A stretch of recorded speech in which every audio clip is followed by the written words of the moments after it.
Chennai ribbon மாளிகை முன்பு தொடர் போராட்டத்தில் ஈடுபட்டுள்ள தூய்மை பணியாளர்களுடன் போலீசார் பேச்சுவார்த்தையில் ஈடுபட்டு வருகின்றனர். இதுகுறித்து கூடுதல் விவரங்கள் வழங்குவதற்காக செய்தியாளர் சுப்பிரமணியன் இணைப்பில் உள்ளார். வணக்கம் சுப்பிரமணியன், இதுகுறித்து கூடுதல் விவரங்களை பகிரலாம். சென்னை மாநகராட்சியின் 5 மற்றும் 6 ஆகிய மண்டலங்களில் தூய்மை பணி ஒப்பந்தத்தை தனியார் நிறுவனத்திற்கு வழங்கி நிறைவேற்றப்பட்ட தீர்மானத்தை எதிர்த்து ரிப்பன் மாளிகை அருகே தூய்மை பணியாளர்கள் 13வது நாளாக இன்று போராட்டத்தில் ஈடுபட்டுக் கொண்டிருக்கிறார்கள். இந்த போராட்டத்தில் ஈடுபட்டு வரக்கூடிய தூய்மை பணியாளர்களை அப்புறப்படுத்த வேண்டும் என்று சென்னை உயர்நீதிமன்றம் உத்தரவிட்டிருக்கிறது. போக்குவரத்திற்கு இடையூறு ஏற்படுத்தும் வகையில் இந்த போராட்டம் இருப்பதாக வழக்கு தொடரப்பட்டிருந்தது. அந்த வழக்கின் தொடர்ச்சியாக அவர்களை அப்புறப்படுத்த வேண்டும் என்று சென்னை உயர்நீதிமன்றம் உத்தரவிட்டிருக்கிறது.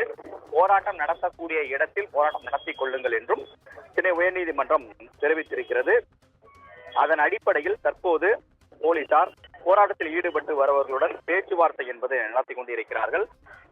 போக்குவரத்து இடையூறு ஏற்படுத்தும் வகையில் இந்த போராட்டம் இருக்கக்கூடிய காரணத்தை சொல்லி போலீசார் தற்போது பேச்சுவார்த்தை நடத்தி கொண்டிருக்கிறார்கள்.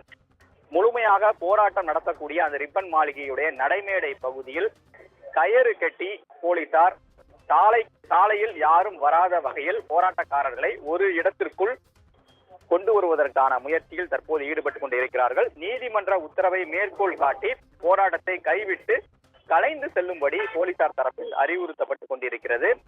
ஆனால் போராட்டத்தில் ஈடுபட்டு வரக்கூடிய தூய்மை பணியாளர்களோ நீதிமன்ற உத்தரவை ஆவணமாக காட்டும்படி அவர்கள் கேட்டிருக்கிறார்கள். அது மட்டுமல்லாமல் மேலும் ஒரு வழக்கு ஒன்று நாங்கள் நீதிமன்றத்தில் தாக்கல் செய்திருக்கிறோம். அந்த வழக்கு மதியம் விசாரணைக்கு வர இருக்கிறது. அது இருக்கும்போது எப்படி எங்களை கலந்து செல்லும்படி நீங்கள் அறிவுறுத்தலாம் என்ற ஒரு வாக்குவாதமும் அங்கு நிகழ்ந்திருப்பதாக தெரிகிறது.